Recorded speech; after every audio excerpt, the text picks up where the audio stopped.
Have you ever found yourself standing just outside a door that should have been yours to open only to realize someone else decided you didn't belong inside?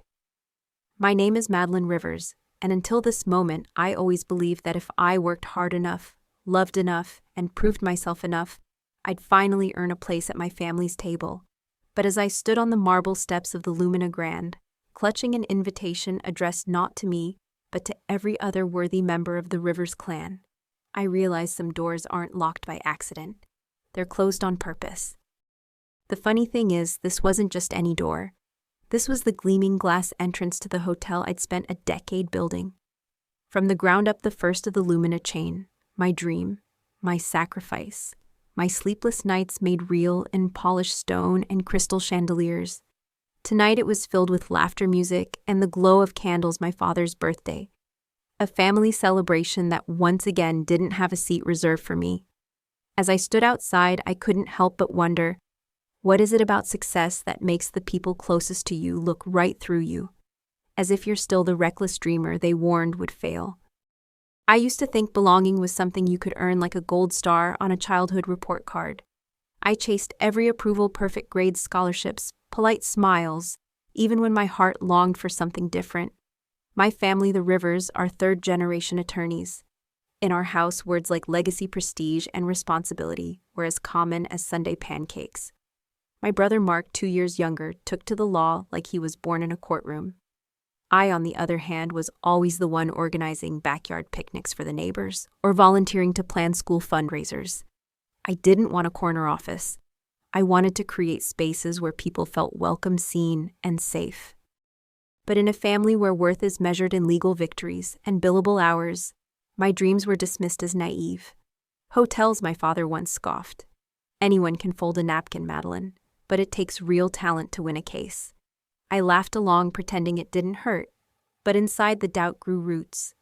I started hiding my ambition, learning to downplay my achievements, never talking about the awards my boutique hotel quietly won, or the thank you notes from guests whose lives I'd touched. I became a master of shrinking myself just to fit the shape of the daughter they wanted. And yet, standing here tonight, the irony is impossible to ignore. The very place my family is so proud to show off, this marble lobby, this rooftop view, this 5-star menu, exists because I dared to step off their chosen path. Still, as the party goes on without me, I realize the pain isn't about missing one dinner. It's about all the times I let myself believe I wasn't enough, that my success only mattered if they approved. You might wonder why someone would keep coming back to a door that never opens. The truth is, I think we all crave the moment when our story finally makes sense to those who doubted us most. I kept telling myself that if I just worked harder, if I just waited long enough, I'd be welcomed in. But maybe tonight is the night I stop asking for permission to belong. Before we go any further, I want you to know this isn't just my story. It's for anyone who's ever stood on the outside, feeling invisible in their own family. Anyone who's been told they dream too big, love too differently, or care too much. Over the next chapters, I'll share not just the victories, the headline moments when everything looks easy, but the silent struggles, the stumbles, the lessons learned late at night with only your doubts for company. Because sometimes the real journey isn't about fighting for a seat at someone else's table. It's about building your own inviting in those who believe in you, and finally discovering the courage to stay regardless of who claps when you walk in. So if you've ever questioned your place, your path, or your worth, I invite you to join me.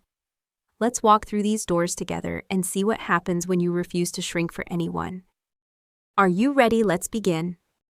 Looking back, I realize that so much of who we become is shaped by the families we grow up in.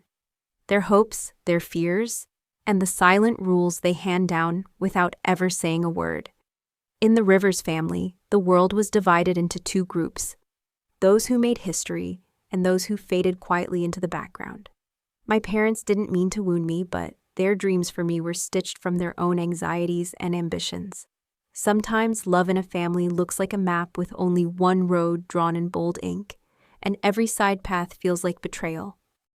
I remember sitting at the dinner table as a child, listening to my father dissect court cases as if they were epic stories, each one ending with a lesson about justice and winning. My brother Mark would hang on every word, eyes wide, asking clever questions. I, on the other hand, was always sketching hotel lobbies on my napkin, imagining places where strangers became friends. The more I reached for something different, the more I felt the silent distance grow, a gap between what my heart wanted and what my family needed to be proud. As I grew older, the gap became a chasm. My acceptance letter to the School of Hospitality Management was met with stunned silence, then disappointment. "You're throwing away everything we built," my mother said, her voice trembling. I wanted to explain that my dreams didn't erase theirs, that I could still honor their legacy in my own way. But every argument turned into a courtroom drama, and I always lost on a technicality. Eventually, I learned to stop defending myself, letting their judgments settle into the cracks of my confidence. It wasn't all pain. There were quiet, bright spots, my grandmother's secret smiles when she caught me reading hotel magazines under the covers, or my uncle's whispered encouragement after Sunday dinners. "Don't let anyone tell you how big you're allowed to dream," he'd say, slipping me a piece of chocolate and a wink. Looking back, I see now how much even one voice of support can mean when you feel alone. Those moments were lifelines, small reminders that loving someone sometimes means letting them become a story you didn't write. One of the hardest lessons I've learned is that family doesn't always see your gifts until the world forces them to look. We're taught to believe that love is unconditional, but often approval comes with strings, achievement, obedience fitting in. The pressure to follow the family script is a quiet, persistent ache. But real belonging can only blossom when you are seen for who you truly are, not just for the parts that fit someone else's vision. That understanding changed everything for me, and maybe it can help you too. As I stepped into adulthood, I realized I had a choice: keep shrinking myself to fit the mold or risk everything by following my own map. The path was lonely at first, but I was determined to find out what might happen if I let my heart, not my fears, be my compass. In the next chapter, I'll share what it felt like to take that leap into the unknown, into doubt, and into the first steps of building something that was mine. Sometimes the greatest gift a family can give without meaning to is the courage to write your own beginning. Taking that first step away from the life mapped out for me was terrifying. I still remember holding the acceptance letter from the School of Hospitality Management in trembling hands, knowing it would change everything. The day I broke the news, my father's face fell disappointment plain as day. "It's not too late to reconsider," he said, as if chasing my own dream was a mistake I'd outgrow. My mother was more subtle. She started leaving law school brochures around the house, gentle reminders of the path they'd hoped I would take. But my mind was made up even if my heart ached for their blessing. Moving to a new city for college felt like both escape and exile. There was freedom in the anonymity, but also a sharp loneliness that crept in at night. I had no blueprint for building a new life, just a stubborn hope that it was possible. Early on, I took odd jobs to cover rent front desk at a small inn housekeeping on weekends, waitressing in a crowded cafe. Each shift was a lesson not just in hospitality, but in humility and resilience. There were nights I burned dinner on a hot plate, and mornings I woke before dawn, wondering if I'd made the right choice. One memory stands out from those early days. I was working a holiday shift at the inn, the lobby bustling with guests when a family arrived, lost, exhausted, their reservation nowhere to be found. My manager was overwhelmed, but I took a deep breath and tried to make them feel welcome, finding an empty room and bringing cocoa for the kids. By morning, the father pressed a thank you note into my hand. "You made us feel at home when we had nowhere else to go." That slip of paper meant more than any grade or trophy from my old life. It was proof that I was on the right path. Looking back, I see that these moments, small kindnesses, everyday challenges, tiny victories, were slowly building the foundation for my future. The world outside my family's expectations was hard and sometimes unforgiving, but each struggle was teaching me something no classroom or courtroom could. I learned to trust my instincts, to take pride in work well done, and most importantly, to measure success by impact, not applause. The greatest lesson was this: every step away from the familiar is also a step closer to becoming yourself. With every lesson and every stumble, I grew stronger, more certain that my dream deserved a chance to flourish. Still, I missed the comfort of belonging, the feeling that someone had my back no matter what. As the months rolled by and I made my way through school and work, I realized that courage wasn't just about taking the first step. It was about taking the next one, even when you're not sure where the path will lead. In the next chapter, I'll share how I turned hard-won lessons and small acts of kindness into the seed of something greater. The beginning of Lumina Hotels and the vision that would one day change everything. Launching Lumina Hotels wasn't the dramatic Hollywood moment you might expect. It began with a tiny fading inn on the edge of downtown, a place most people had written off as hopeless. The roof leaked, the wallpaper peeled in strips, and the only guests were business travelers, desperate for a last-minute room. Still, when I saw the for sale sign, something inside me refused to look away. I cashed in my savings, took out a risky loan, and signed the papers, barely daring to breathe. Many people, even friends from college, thought I was reckless, but I saw potential where others saw only problems. The first year was a test in every sense. I scrubbed bathtubs and patched walls, learned to fix a clogged toilet, and figured out payroll on the fly.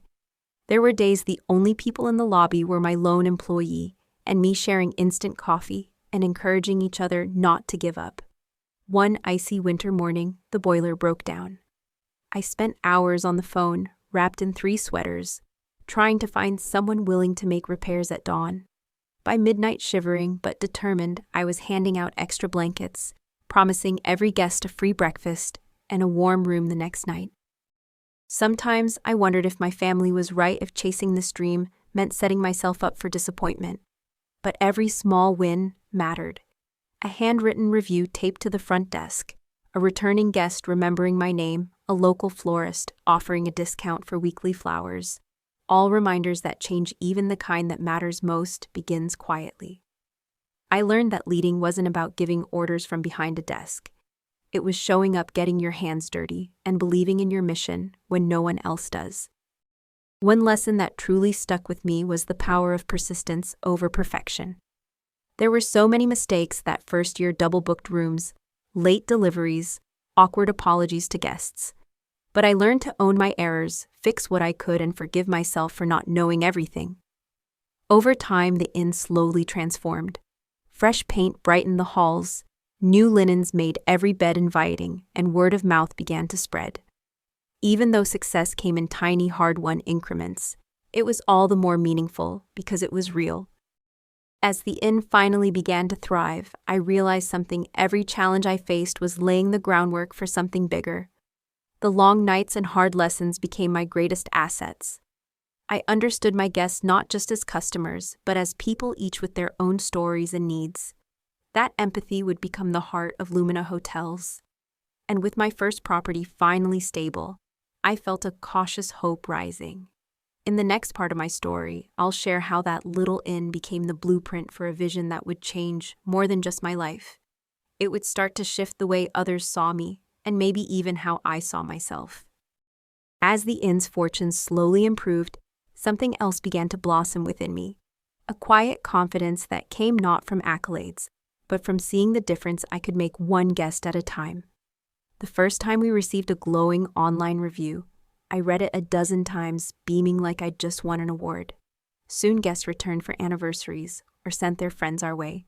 And for the first time, it felt like I was building more than a business. I was creating a place of belonging, a haven for travelers and locals alike, where kindness mattered as much as comfort. That sense of purpose drove me to dream bigger. With careful saving and a bit of luck, I was able to acquire a second property, this one, a rundown motel just outside the city. I saw echoes of my own journey in those chipped walls and creaky floors. My team, still small but fiercely loyal, rallied to transform it together. We painted rooms, planted flowers, and welcomed the neighborhood to our grand reopening barbecue. When a local teacher thanked us for hiring her teenage son his first job, it struck me how small businesses really can change lives, not just for owners, but for whole communities. Each new milestone brought fresh challenges. There were times I worked around the clock, juggling repairs, guest complaints, and staff schedules. Once during a storm, the power went out, and I found myself handing out flashlights, telling jokes in the lobby to keep spirits high. A guest later said it was the most memorable hotel stay she'd ever had, not because everything went right, but because she felt genuinely cared for. That feedback meant the world, reinforcing the lesson that hospitality isn't about perfection.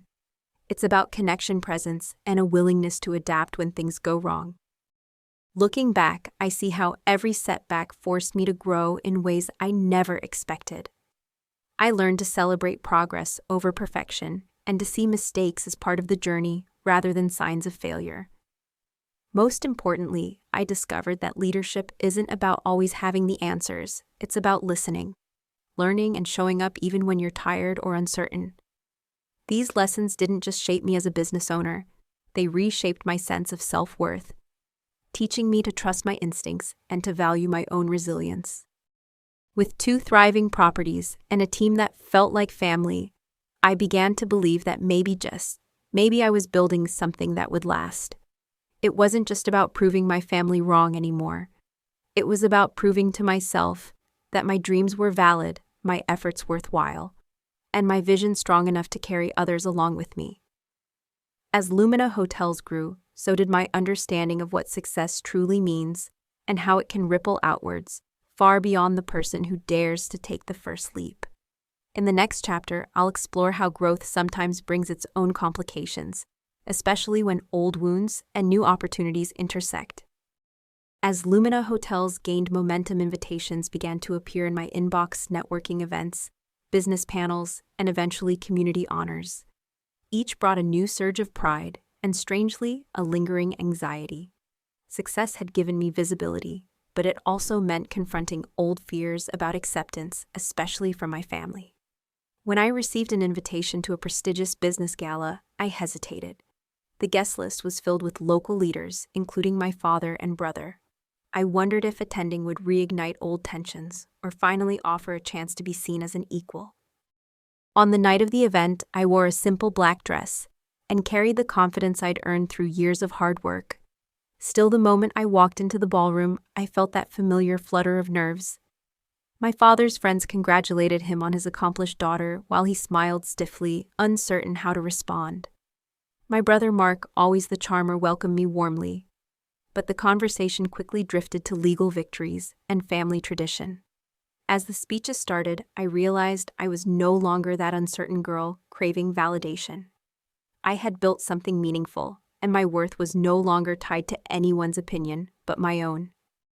A moment during the gala stands out in my memory. A young woman approached me, eyes shining with hope.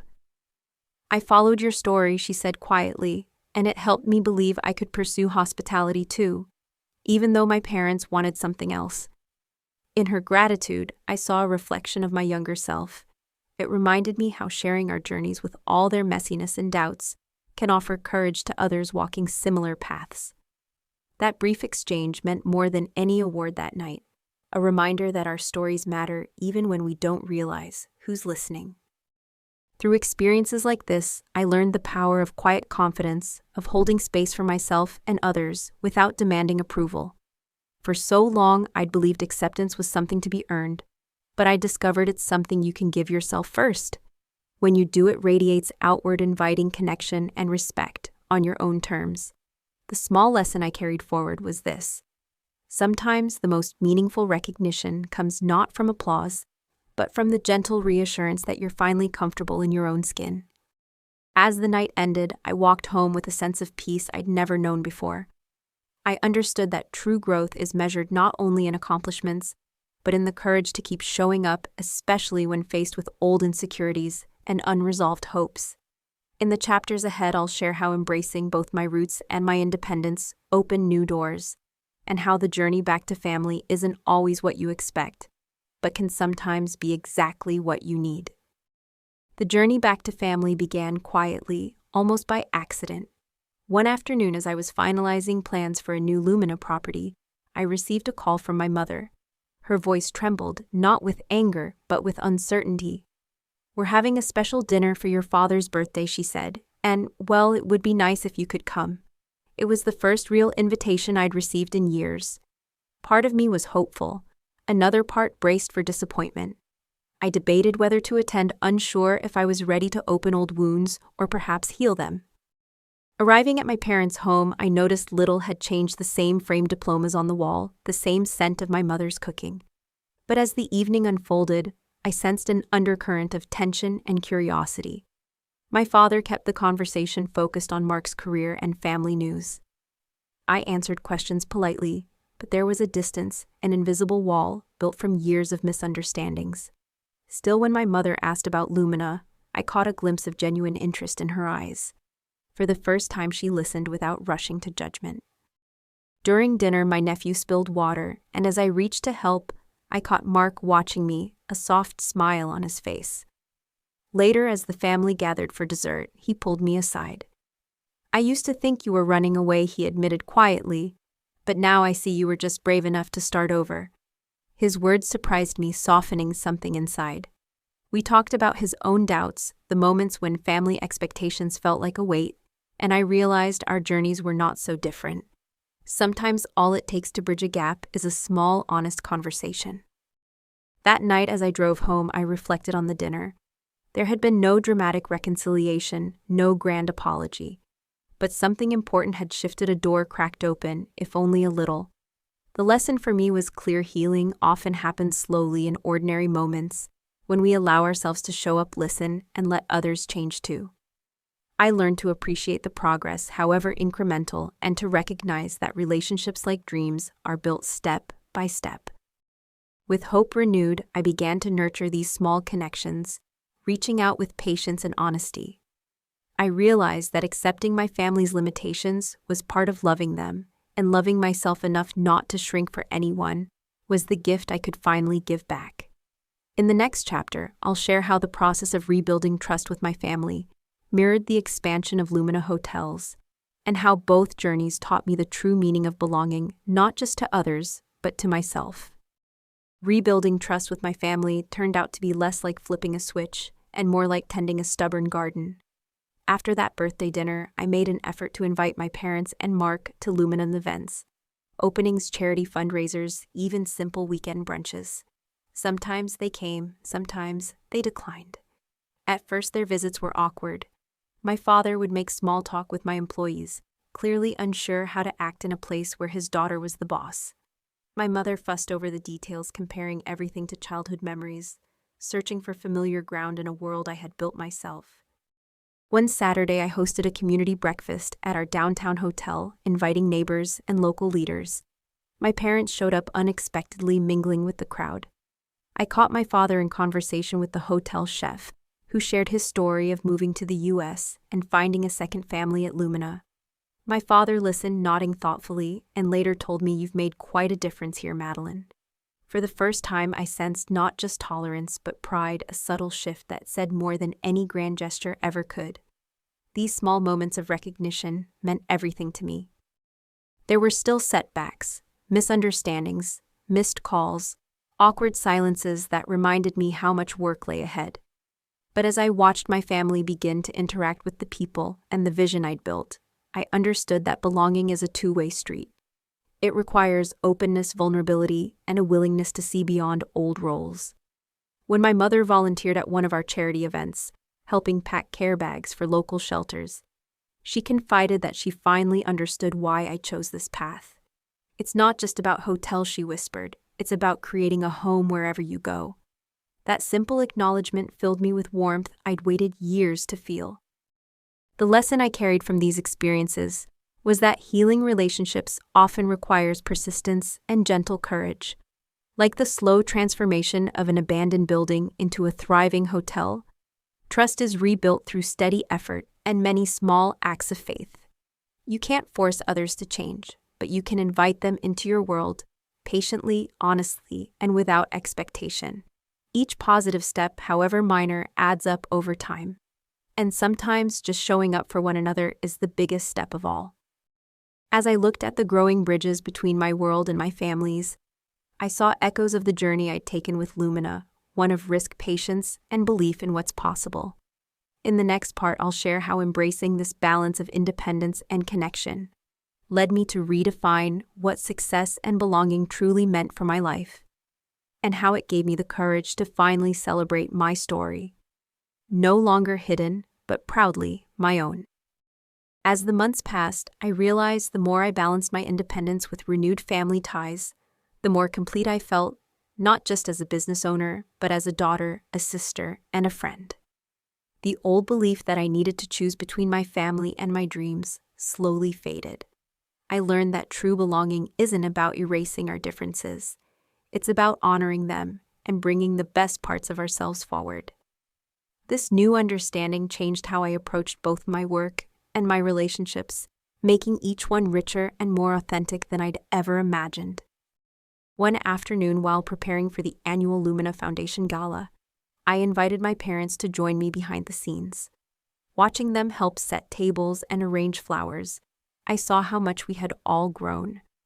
My mother offered gentle suggestions, but also listened to my ideas. My father, who once doubted my path, now asked questions about expansion plans, genuinely curious rather than skeptical. When the event went off without a hitch, they stood beside me beaming with pride as I thanked our guests and staff. It was a simple moment, but for me, it marked a new chapter. A family changed by understanding and patience. Of course, the journey wasn't without challenges. There were still disagreements about priorities and worries about the future. At times, the old roles threatened to creep back in, and I caught myself bracing for criticism. But with each conversation, I remembered the lessons learned along the way, to listen with empathy, to set gentle boundaries, and to forgive not just others, but myself for every stumble. My family, too, was learning how to accept my choices without feeling threatened or left behind. Our connection grew not from pretending conflict never happened, but from working through it together. If there's one lesson I hope you'll take from my story, it's this: belonging starts from within. When you honor your own path, you create space for others to do the same. Success, I discovered, isn't just about achievements or recognition. It's about being at peace with who you are and allowing that peace to ripple outward, touching everyone you care about. In choosing to live authentically, I gave my family permission to change and grow as well. Our story became less about old hurts and more about new beginnings. As I look back on everything that led me here, I feel grateful for both the obstacles and the triumphs. Each played a part in helping me claim my voice and embrace my journey even when it felt uncertain.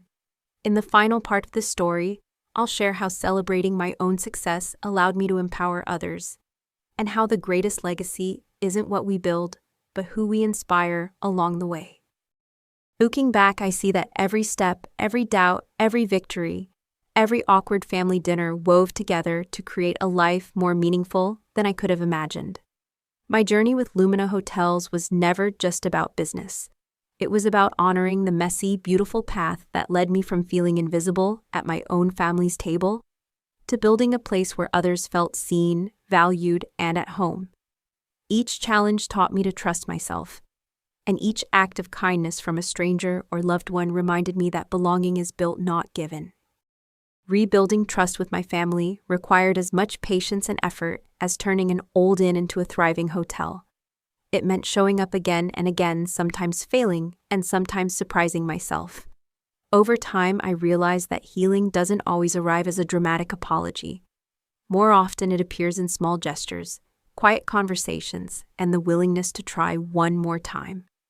The lessons I learned about business, family, and self-worth became inseparable, teaching me that success truly flourishes where courage, compassion, and authenticity meet. I hope my story encourages you to honor your own journey, no matter where you are on the path. If you've ever felt like an outsider or questioned whether your dreams are worth the struggle, know that your story matters. The obstacles you face and the risks you take can become the roots of your greatest strengths. When you dare to live authentically, you invite others to do the same, and together you create spaces, families, friendships, communities where everyone has a seat at the table. That more than any title or trophy is the legacy worth striving for. Thank you for joining me on this journey. I'd love to hear your thoughts, your own experiences, or the lessons you've learned about family and finding your place in the world. If this story resonated with you, please like, subscribe, and share your reflections in the comments below. Let's keep building a community where every voice is valued, every story matters, and no one ever feels invisible at their own table. Your next chapter might be just one brave step away, so don't be afraid to take it.